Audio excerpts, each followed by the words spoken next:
At ease, it's your boy Soul Immortal. First off, I just want to say thank you for subscribing to my Patreon channel.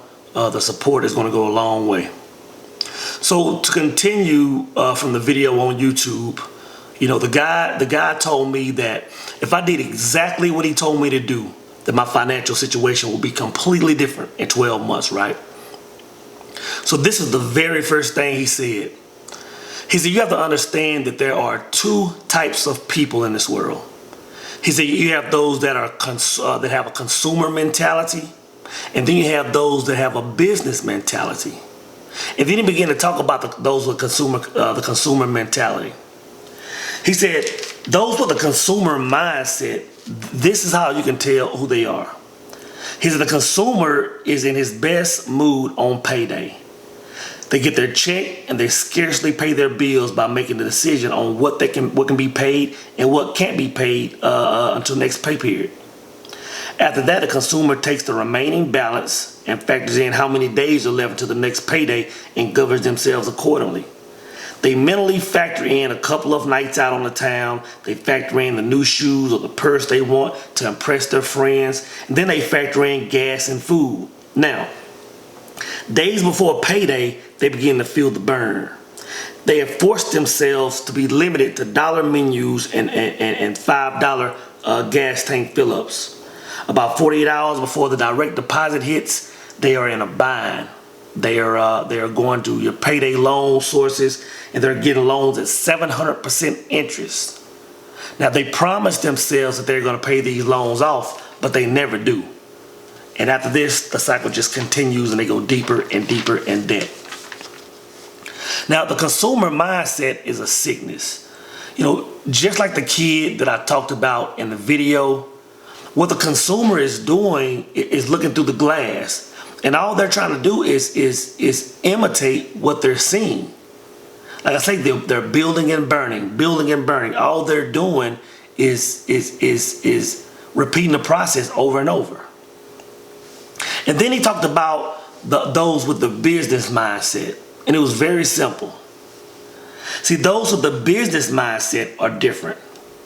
He said these people, when they get paid, before they spend any penny, before they do anything, the first thing they do is pay themselves. Those that have a business mindset, they have a budget.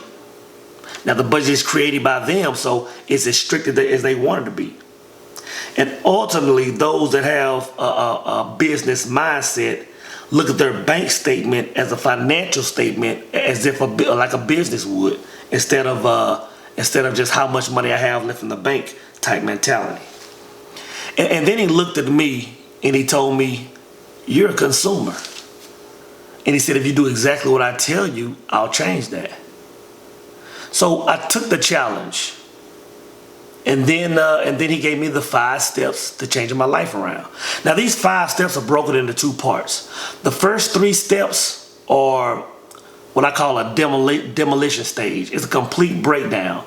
And the last 2 steps are rebuilding. So let's step into it.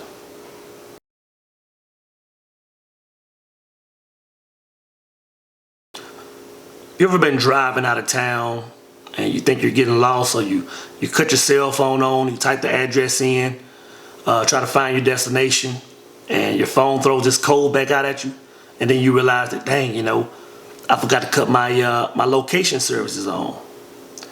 And it's crazy because, you know, you can look at all the billions of dollars of satellite out in space. You can look at the thousands of dollars of technology that we have in our phones.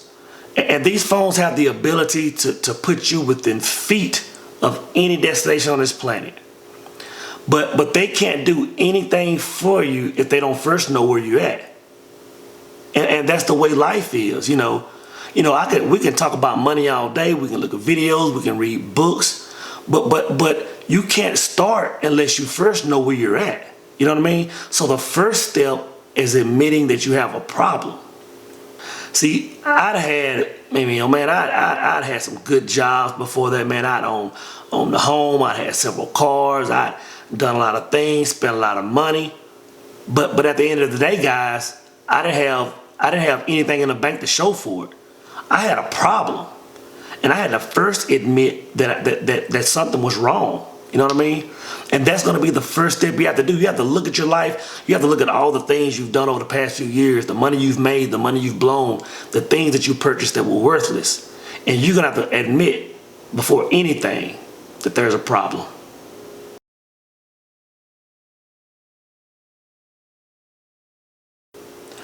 I'll be 100% honest. Step 2 is by far the hardest step. Removing things that no longer serve you. If you look in the Bible, Matthew chapter 19, there's a few verses in there where Jesus had interaction with the rich man.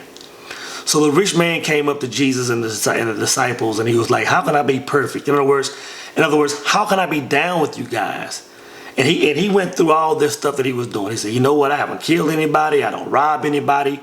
I haven't committed adultery. I haven't done this. I haven't done that. He says, pretty much, how can I be down? And Jesus said, your worldly possessions, get rid of them. And the guy says that the guy put his head down and walked away because he knew he was too attached to his worldly possessions. And that's why I say that this step is by far the hardest. See, the guy told me that I needed to get rid of anything that didn't serve me. And I had to look at my life, man, and realize that there was a lot of things that no longer served me. Not only things, there were people, there were activities that I was participating in. All that had to go, man. So I'll be honest, man, I went around, I observed my life.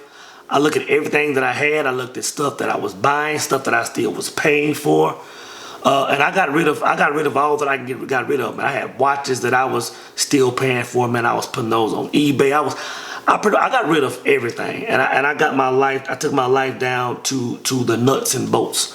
So what that means is, if you have, all this stuff that's holding you down, in other words, whether it's cars, trucks, guns, purses, shoes, all this stuff that doesn't serve you, it has to go.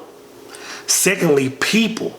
Now, this is crucial. This is crucial because there are a lot of us in relationships with people that we may really love, but these people are our downfall, and that's gonna be the hardest part of this for a lot of us.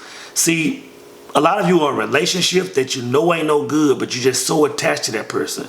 A lot of you are gonna have a lot of friends that you go out drinking beer with every Friday and Saturday, and that's not serving. It ain't doing you no good. But my big one was this: Facebook.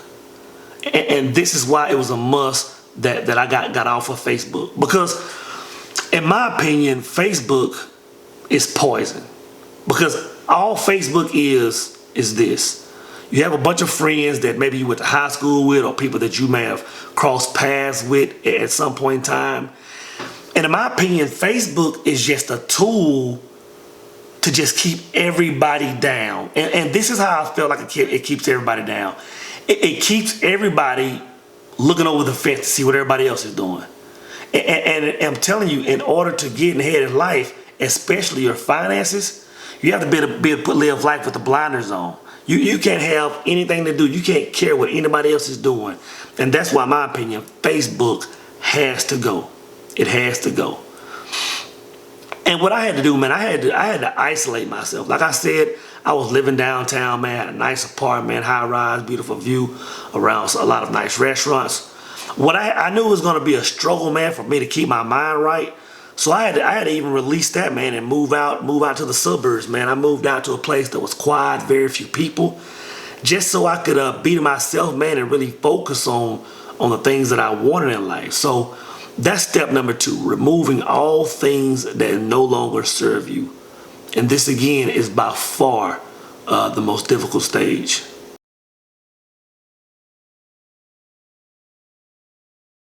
Step 3, audit my spending. This is what he told me to do. He told me to go get the last 2 or 3 months of my bank statements.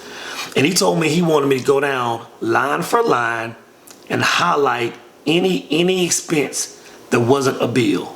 In other words, if it wasn't my car note, if it wasn't my cell phone, if it wasn't, payment for housing or whatever. He said, if it wasn't that, highlight it and notate it and categorize it. Know what it is you're spending. So I had to go through, man, and I had to look at my bills. And I'll admit, man, I saw several Starbucks.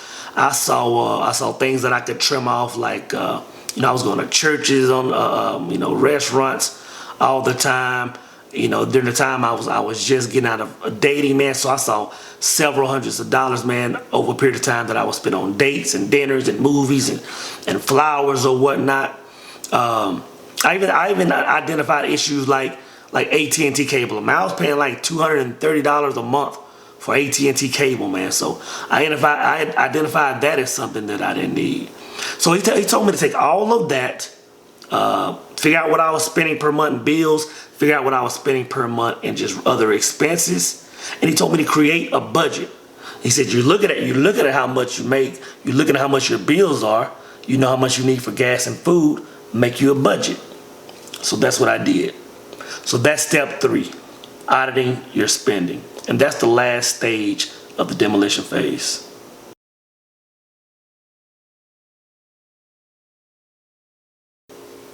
Now, the next two steps are by far the meat and potatoes of everything. And I can't help but start off by recognizing Jay-Z's quote. He says, "I'm not a businessman, I'm a businessman." And I heard that song several times, but up to the point of me talking to this guy, that quote really made sense. Because what he told me, he said, from this point on, he said, you no longer see your financial situation as that of just a normal working man. You don't look at your bank statement as seeing how much you have left in the bank. He said everything that has to do with finances and yourself, you need to see it as a business, your business. In other words, you are a business. So if you go and look at the last 20 years of your bank statements, he pretty much said, you're running a business that's not profitable. And that's what most people are doing. You go week after week, month after month, year after year, just to have that balance at the end of your statement to blank out at zero. And if you look at that as a business, we've all been running non-profitable businesses. And that can't function in the real world. So this is exactly what he told me to do. He said you need 3 bank accounts. He said you need your primary bank account, and this is the account that your direct deposits are going to. However you're getting paid, this is your business bank account. And then he says you need your savings account.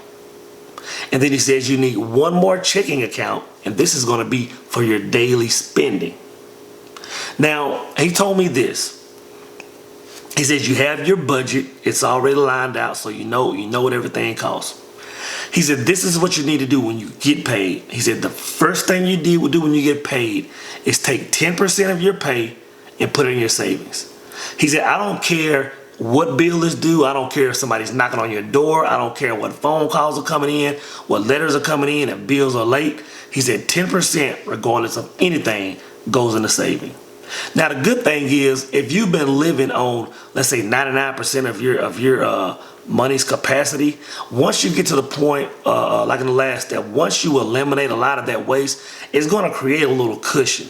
So that's going to help. But he said by any means necessary, regardless of what, 10% goes into my savings. And then he says take your budgeted amount and put that in your other checking account for your expenses. And he said the absolute only thing that needs to come out of your primary checking, which is your business account, is bills. Whatever you're paying for housing, your car. See, you have to look at it as a business. This account is strictly to cover your overhead, right? So you have to look at it as a business. So ultimately, what you're doing in this first step of rebuilding, the first thing you're doing is turning yourself into a profitable business, right?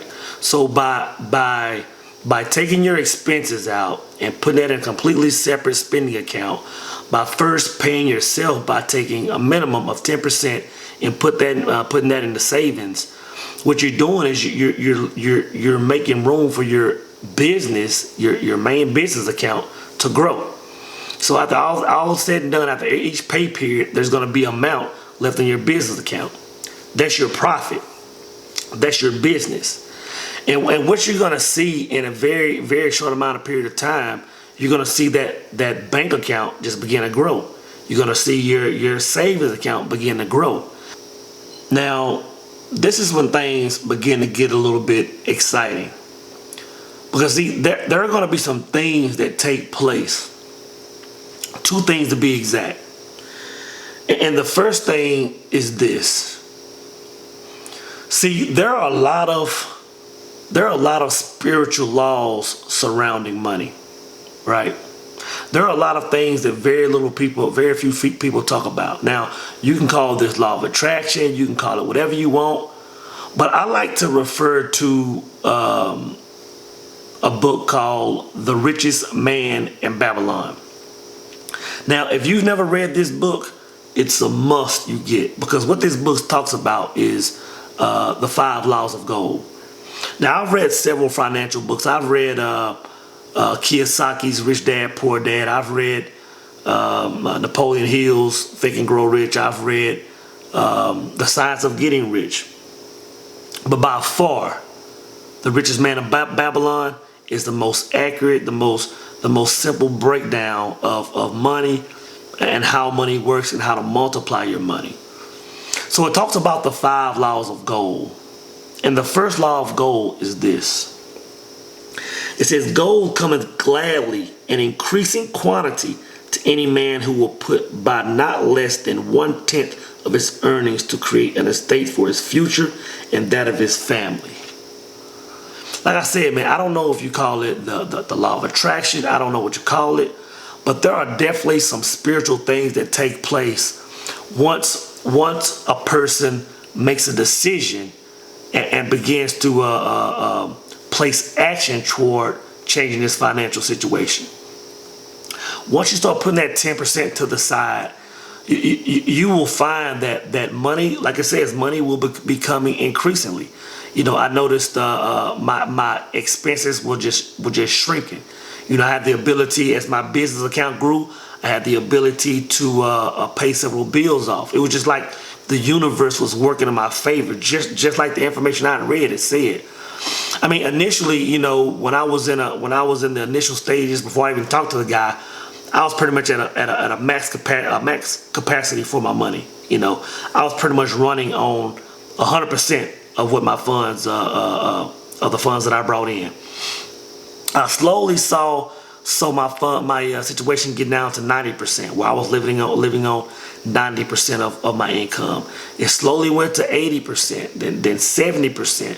Now the thing that was taking place was as my cost of living was going down, that ability to put 10% in a savings account, of course that changed. I quickly had the ability to put 15% there, 20%, 25% there. Now this whole time, this account is building. And as my cost of living is going down, then my business account is growing. You know, at this point I have the option to, if I want to increase my expenses, if I want to put more money toward my daily living, if I want to do a few things on the weekend, I can increase that. I just noticed my financial situation just slowly changing. So that was one thing that I know that changed. Now, the second thing that you'll notice that's going to start taking place is what I like to call financial awakening. And this was the point when I could literally start feeling my mindset swapping from a consumer to the mindset of a business mentality. In other words, I mean, even in my everyday life, when I was making purchases, I was thinking about, do I really need that? And what is that going to do to my business? What is that going to do to my bottom line? At the end of the month, my bank account could be this much more. You know what I mean? And as money, a part of me, as money started freeing up, that consumer side of me, I started seeing opportunities. I started saying, you know what, I can get this now. I can go buy this now, you know. And that consumer part starts to pull at you. But you'll slowly start transitioning into that business mindset. I was reading an article, man, it may have been a year ago, and it was talking about Warren Buffett. Now, at the time, Warren Buffett was worth, I believe, $72 billion. Now, if you know anything about Warren Buffett, Warren still lives in the house that he bought in the 60s. He still drives his old cars, and this guy's worth $72 billion. And somebody asked Warren, they said, well, why don't you buy a new car? And his response was, I can't afford a new car. And when I read that, I was like, what is this dude? Like, what in the world is he thinking about? 72 billion net worth? And you're saying you can't afford the car? But this was his breakdown. This shows you the epitome of the business mindset. Warren said, of course I could go out and spend X amount of dollars on a vehicle. Okay, yes, I could do that. He said, but look how much money I'll be losing. As if I take that same amount of money and put it in the market and get compound interest and I'm flipping it, look how much more money that will be at the end of the day. You know what I mean? And that just goes to show you how the mindset is. People that are business minded, they aren't thinking about the now. They're looking at the grand scheme. They're looking at the bigger picture of things. You know, one other thing I noticed, right? You know, you look at pictures of Mark Zuckerberg, you know, the owner of or CEO of Facebook, and you see a lot of articles, people talking about, this guy's worth all this, and he dresses in jeans and t-shirt every single day. You know, people say the same thing about Bill Gates. They say, you know, these guys are worth billions, man, but they're just wearing, you know, a t-shirt, jeans, and some New Balance every day. And I finally began to understand it. It's because these guys are just so focused on the real world. They don't have time to get caught up on all that Gucci, Louis, you know, Hermes belt, and that world doesn't even exist to them. It doesn't even exist. You know, people that are business minded, they live their life with blinders on, and this stuff just slowly becomes natural. You know, there was a few things, man, I wanted, man, when I started seeing, you know, a lot of money freed up. I wanted to go get, I went and test drove that Z06, that Corvette, man. I love that Z06. And the old me would have definitely just went and jumped on it. You know, could I afford to pay for it every month? Yes, you know. But could I afford it? No. It's not in my budget, you know, because when I look at the grand scheme of things, it's going to bring so much more overhead to my business. Now, all that money that's freed up in my business account, that's just stacking up every pay period, they will go away because I'm going to bring a big car payment in there, you know what I mean? So I just slowly begin to observe financial awakening in myself. You know, like I said, even to the smallest detail. You know, I would go to the mall and I was just more aware. You know, even though I had the money, it seemed like the more money I had, that I just became that much more aware. You know, I don't know, man. Financial awakening was huge, man. It was a huge step.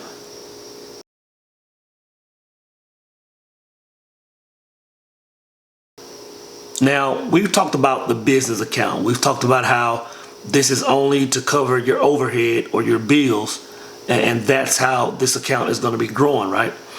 We've talked about your spending account, which is set up after you made your budget and your daily living is off of this account. But what we haven't talked about is your savings account. Now, the account that originally started off as you putting 10% before anything, 10% to this account, over time, in a very short amount of time, the amount that you're able to put in there is going to be, you know, 12%, 15%, 20%, and that number is going to increase.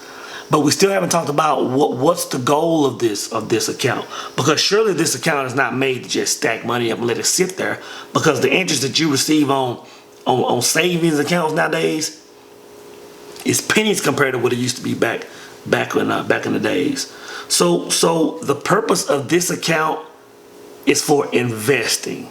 Now, we've put your life in surplus. I mean, you're living your daily life, man. You're being able to, you're doing some things that you like doing now, and regardless of what you do, your life is on an increase, right?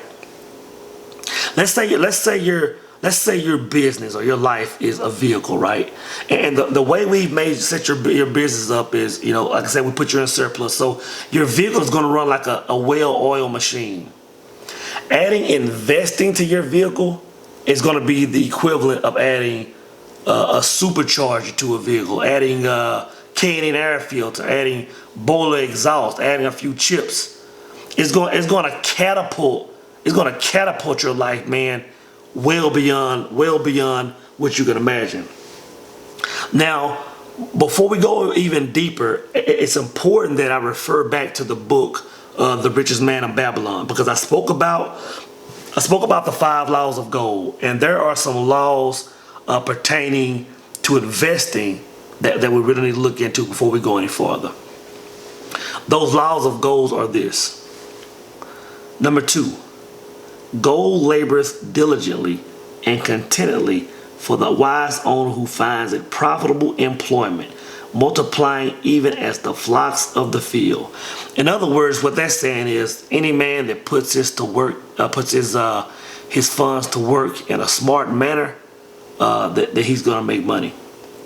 Number 3 says, gold clingeth to the protection of the cautious owner who invested under the advice of wise men in its handling. In other words, seek ye wise counsel. In other words, choose to work with people who know what they're talking about. Number 4, gold slippeth away from the man who invested in business or purposes with which he is not familiar or which are not approved by those skilled in its keep. In other words, don't dabble off into something that you don't know about. Make sure that you do your research on your stocks. If you want to start investing in land, make sure you do your research, or make sure you invest in people who know what they're doing. And number 5 says, gold flees the man who force it into impossible earnings or follow the alluring advice of tricksters and schemers, or who trust it to his own experience and romantic desires in investments. And what the last one is saying is, somebody comes to you and say, hey, you know what? If you give me $100, I can flip it and make it $10,000 by tomorrow morning. Or if you give me $10,000, we'll be millionaires in 30 days. There are a lot of investments out there, guys, that are nothing but schemes. And the laws of gold are pretty much saying, make sure you're fully aware on what you're investing in before you even mess with it. Now, most people that I know normally lean heavily towards stocks or lean heavily toward real estate. Now, I'm hella analytical, so I lean toward stocks. And I just want to show you a quick example on the difference between the consumer mindset and the business mindset. So I'm going to say a word, right? And when I say this word, I want you to tell me what comes to mind. Ready? Facebook. Now, the consumer minded, the guy that's living paycheck to paycheck, the woman that's rocking the Louis purse and the red bottoms, this is what they saw. See, when I say a word like Facebook, they think about Key Lolo and them getting married. They want about what Reggie is doing. They think about the latest gossip and all this nonsense. But the business-minded person, the person whose life is in profitability autopilot, the person who is more interested in collecting commas than collecting Jordans, this is what they see. See, if we would have put $1 in the market for every like, comment, share on Facebook, our financial situations will be completely different. I just want to show you a quick example on your money working with investing, right? Now let's say 5 years ago, you had $1,000, right? And you took that $1,000 and you invested it in Facebook. Now you invested it in Facebook and you turned away and you walked away from it. You didn't touch it. You didn't look at it. You did nothing with it. You come back in 5 years to the day, let's say today, that $1,000 that you put in Facebook would be worth $4,977 today. Now, that's a good return on investment. You know, that's the equivalent to saying that you walk in the woods and you take $1,000 and you just put it in a hole, and you come back 5 years later and you open that same hole up and there's almost $5,000 in it. That's a good investment. But this is what I want you to see. But check this out. This is what made Albert Einstein such a genius, in my opinion. Albert Einstein said this: compound interest is the 8th wonder of the world. Now, for you guys that don't know what compound interest is, simply put, that's when you invest money in something and it grows. And once it grows, instead of taking that money out and spending it on something else, you just keep putting that money back in. You just stacking it. You know, if you put $1,000 in and it makes $120, you take that $120 and you stack it on top and reinvest the whole amount. And all you're doing is stacking. You're never bringing money out. You're only putting money in. That's what compounding is. And Albert Einstein said that compound interest is the 8th wonder of the world. And this is why, guys. Let's say that same scenario took place 5 years ago. And 5 years ago, you took $1,000 and put it in Facebook, right? Now, let's say that every month you put $100 in that account. Only $100 in this account. And every 6 months, anything that stock made, you took it out and reinvested it. In other words, you took the profits and purchased more stock with it. Now, let's say you did that same thing for 5 years and you went back to that hole today. That account will be worth $250,685. That is a huge difference. That is the power of compounding. That is the power of investing. $1,000 initial investment, $100 a month. Now you have over $250,000.